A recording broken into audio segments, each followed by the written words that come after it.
L'ONU en action, un programme de la télévision des Nations Unies.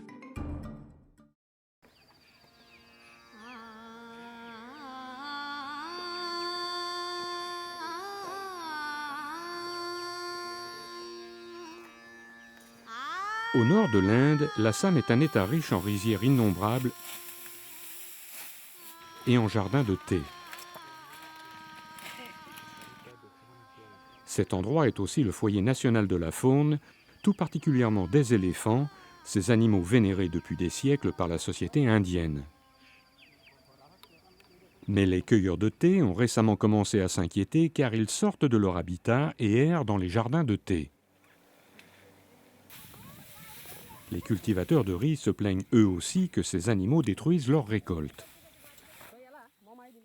Un troupeau d'éléphants est passé cette nuit. Omilo Vada a 29 ans et il possède près de 6 hectares. Il y a eu beaucoup de dégâts. J'ai perdu entre 8 et 9 000 roupies. Ceci représente près de 200 $ américains et c'est ce qu'un petit cultivateur gagne en 9 mois de travail. Omilo dit que ceci se passe tous les ans et que l'effet est dévastateur puisque lui et sa famille dépendent du riz pour leurs revenus. Omilo craint que les éléphants ne reviennent le soir et il coupe sa récolte rapidement pour l'engranger avant la nuit. Le Fonds mondial pour la nature et les spécialistes de la forêt sont inquiets car les conflits augmentent entre les hommes et les éléphants. Ils ont décidé d'enquêter pour savoir pourquoi les éléphants quittent leur habitat et errent dans les villages. Ils ont découvert des faits surprenants. La forêt du Nord a perdu près de 65% de sa végétation. Soumende est un spécialiste de la préservation des éléphants au WWF. La réduction naturelle de leur habitat a rendu les éléphants plus visibles. Comme ils ne trouvent plus assez de nourriture dans la forêt, ils ont tendance à en sortir pour s'en prendre aux récoltes que les gens font pousser aux alentours de la forêt qui leur est réservée.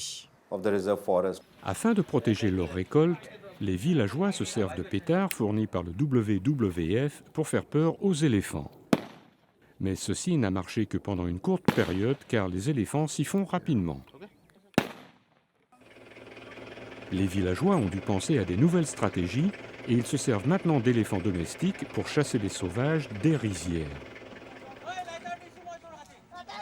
Les gens ne tolèrent pas les éléphants asiatiques qui dévorent leurs récoltes, détruisent leurs maisons et menacent leurs moyens d'existence.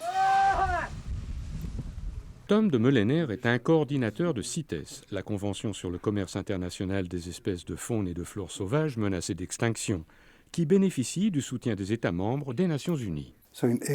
Nous avons donc en Asie un conflit très vivant et très sérieux entre les gens et les éléphants. Un effort pour minimiser ce conflit entre les gens et les éléphants en Inde a été lancé par le gouvernement en ouvrant des couloirs pour les éléphants dans 13 États, dont l'Assam. Cette initiative permettra aux éléphants de passer en toute sûreté d'un territoire à un autre par un système de barrières et de sauts de moutons qui dirigent la faune en dehors des rizières. Ceci est la première étape d'un long processus pour la protection des éléphants et des récoltes. Mais la restauration de l'habitat de ces animaux est la clé pour leur survie à long terme, aussi bien que pour la préservation de l'harmonie entre les gens et la nature.